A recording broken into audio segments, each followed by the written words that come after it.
Bismillahirrahmanirrahim. Assalamualaikum warahmatullahi wabarakatuh. Halo anak-anakku, kelas 12 IPS 1 dan kelas 12 IPS 2. Bagaimana kabarnya kalian hari ini? Semoga kalian selalu dalam keadaan sehat walafiat dan kalian tetap semangat untuk belajarnya. Nah, untuk materi hari ini kita sama-sama akan belajar apa itu jurnal penyesuaian mulai dari pengertiannya sampai ke contoh soal jurnal penyesuaian. Nah, mengingat minggu lalu kita sudah pernah membahas neraca saldo, jadi setelah tahapan neraca saldo kita sama-sama akan belajar jurnal penyesuaian.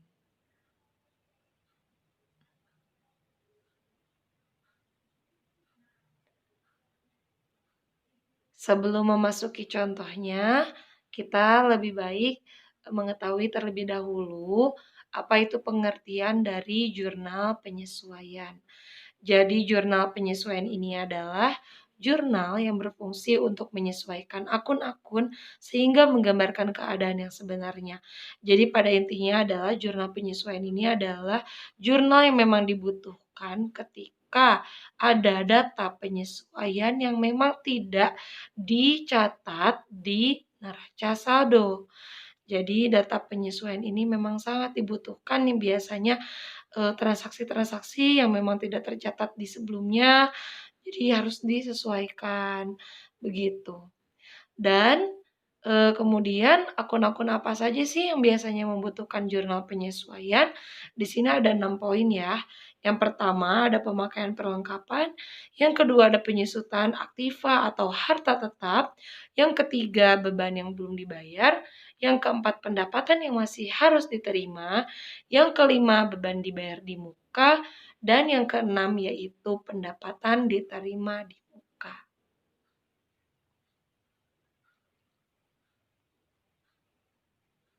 Oke, selanjutnya kita akan sama-sama membahas bagaimana sih cara menyusun jurnal penyesuaian.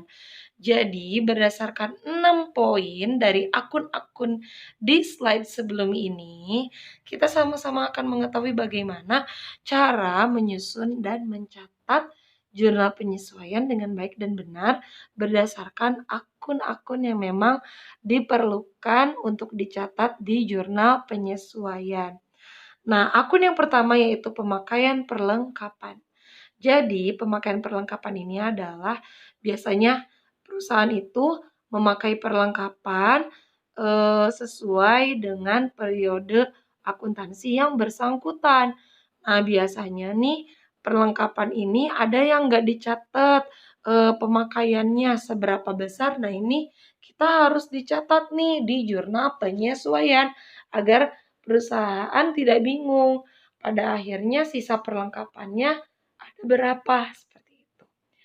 Nah, di sini contoh tabelnya sama seperti halnya jurnal umum, ada tanggal, keterangan, ref, debit, dan kredit, dan seperti biasa untuk kolom ref itu tidak perlu ditulis sebenarnya, ini hanya formalitas saja, tapi buat kalian yang tidak mau menulis kolom ref pada penyusunan jurnal penyesuaian itu tidak masalah.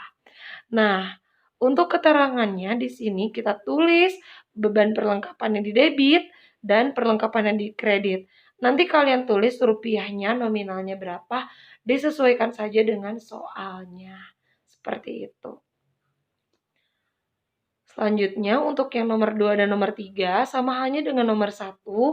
Di situ untuk yang nomor 2 penyusutan aktiva atau harta tetap. Nah, jadi biasanya nih aktiva atau harta tetap itu seperti peralatan, harta yang lainnya gitu yang bersifat tetap itu biasanya ada penyusutan, ada pengurangan nilai ketika memang sudah digunakan oleh perusahaan.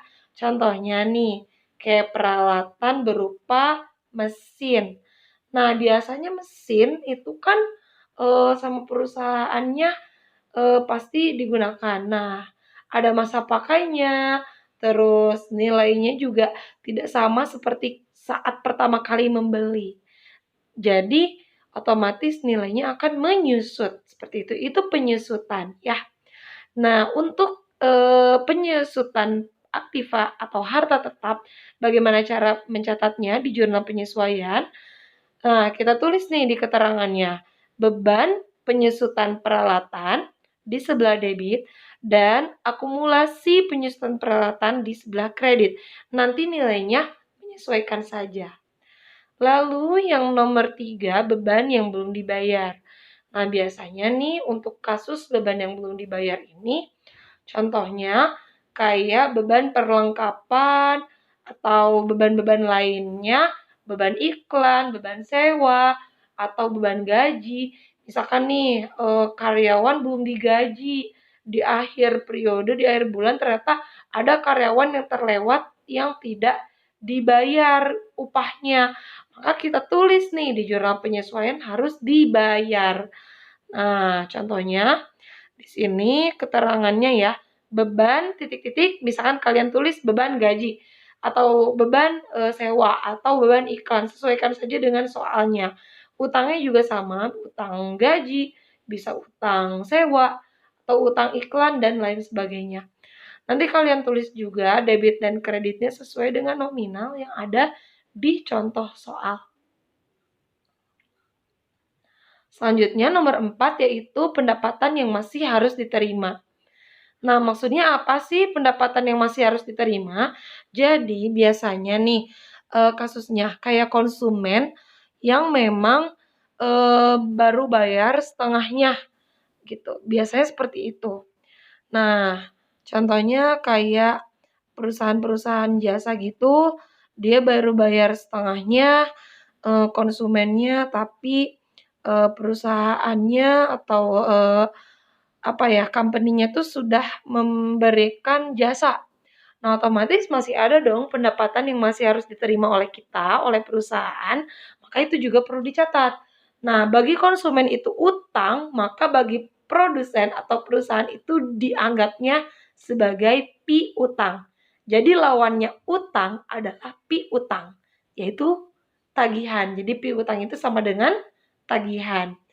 Nah, di sini keterangannya ditulis di jurnal penyesuaiannya bagaimana sih cara mencatatnya? Yang pertama, di sebelah debitnya ada piutang usaha ya di keterangannya. Lalu di keterangan yang kedua untuk di kredit yaitu pendapatan jasa. Seperti itu. Ini patokannya ya. Jadi untuk mencatatnya memang harus seperti ini, tidak bisa diubah-ubah. Selanjutnya poin kelima yaitu beban dibayar di muka. Beban dibayar di muka adalah beban yang sudah dibayarkan tetapi manfaatnya itu masih belum diperoleh sepenuhnya gitu. Nah, adapun pencatatannya nih. Kalau misalkan jika dicatat sebagai pendapatan maka jurnal penyesuaiannya adalah beban sewa dan sewa dibayar di muka. Apabila di jurnal umumnya kita tulis sewa dibayar di muka dan kas. Lalu untuk jika dicatat sebagai beban, maka penyesuaiannya adalah ketika di jurnal penyesuaiannya adalah sewa dibayar di muka, yang seperti ini ya. Nah, apabila jurnal umumnya itu adalah beban sewa dan kas. Nah, ini beban sewanya di debit, kalau di jurnal umumnya dan kasnya di kredit, maka kita tulis di jurnal penyesuaiannya adalah sewa dibayar di mukanya di debit dan beban sewanya di kredit. Dibalik aja ya. Ini tuh kayak dibalik gitu. Seperti itu. Mungkin ini masih belum jelas. Nanti kita akan langsung masuk aja ke contoh soal. Selanjutnya untuk poin ke-6 ini poin yang terakhir yaitu pendapatan diterima di muka. Jadi pendapatan diterima di muka adalah pendapatan yang memang perusahaan terima terlebih dahulu, tetapi sebenarnya pendapatan itu nilainya tuh untuk periode yang akan datang. Artinya konsumen tuh udah bayar DP duluan gitu ya, udah bayar udah bayar duluan gitu atas jasanya, tetapi perusahaan belum mengerjakan pekerjaannya gitu. Nah, di sini ada dua cara untuk mencatatnya ya. Kalau misalkan pendapatan yang diterima di muka itu sebagai utang, maka kita tulis di jurnal penyesuaiannya adalah pendapatan diterima di muka dan pendapatan jasa. Yang satu di debit, yang satunya di kredit. Lalu kalau misalkan pendapatan diterima di mukanya itu dicatat sebagai pendapatan, maka kita tulis di jurnal penyesuaiannya itu adalah pendapatan jasa sebelah debit dan pendapatan diterima di mukanya di sebelah kredit. Oke, selanjutnya kita akan langsung masuk ke contoh soal. Nah, berikut adalah contoh soalnya ya. Nah, ini contoh soal untuk data penyesuaian di bengkel lancar. Untuk kelanjutan soal yang sebelumnya di neraca saldo, nah ini ada data penyesuaiannya nih. Nah, jadi kalian harus membuka kembali ya neraca saldonya, tabel neraca saldonya bagi yang sudah mencatat. Nah, di sini ada data penyesuaiannya ada 4 poin. Yang pertama, A. Persediaan perlengkapan kantor yang masih ada di akhir tahun 2018 sebesar Rp1.200.000. Lalu yang B, sewa dalam neraca saldo dibayar Desember 2018 untuk jangka waktu 1 tahun. Mulai dari Desember 2018 sampai dengan November 2019, yaitu sebesar Rp200.000. Lalu yang ketiga, asuransi dalam neraca saldo dibayar Desember 2018 untuk jangka waktu 6 bulan. Mulai dari bulan Desember 2018 sampai Mei 2019, yaitu sebesar Rp100.000. Dan yang terakhir adalah penyusutan peralatan tahun 2018 sebesar Rp500.000.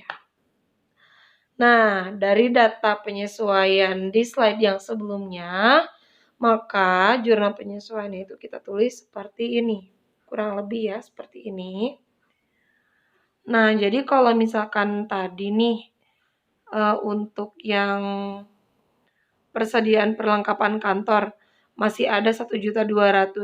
Nah, sebelumnya di neraca saldonya itu 2 juta, maka 1.200.000 mengurangi 2 juta di neraca saldo, maka kita tulis nominalnya Rp800.000 dan kita tulis keterangannya beban perlengkapan di sebelah debit dan perlengkapannya sebelah kredit sebesar Rp800.000 ya.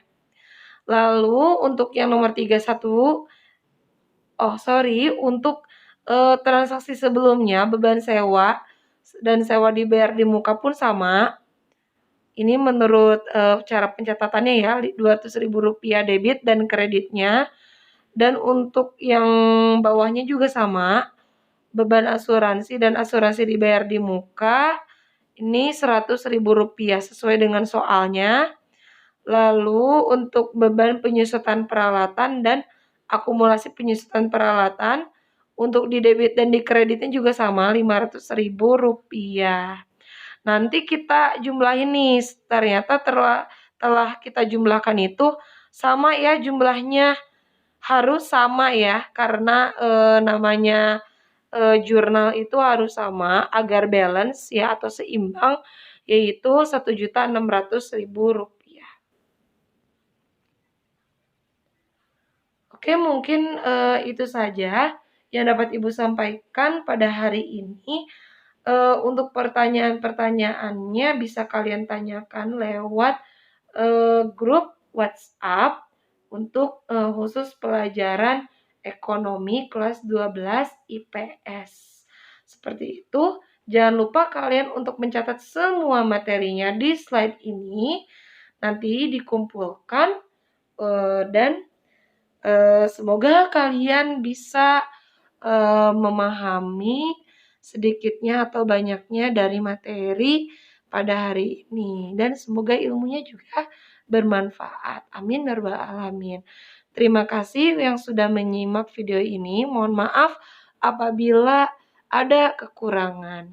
Terima kasih. Wassalamualaikum warahmatullahi wabarakatuh.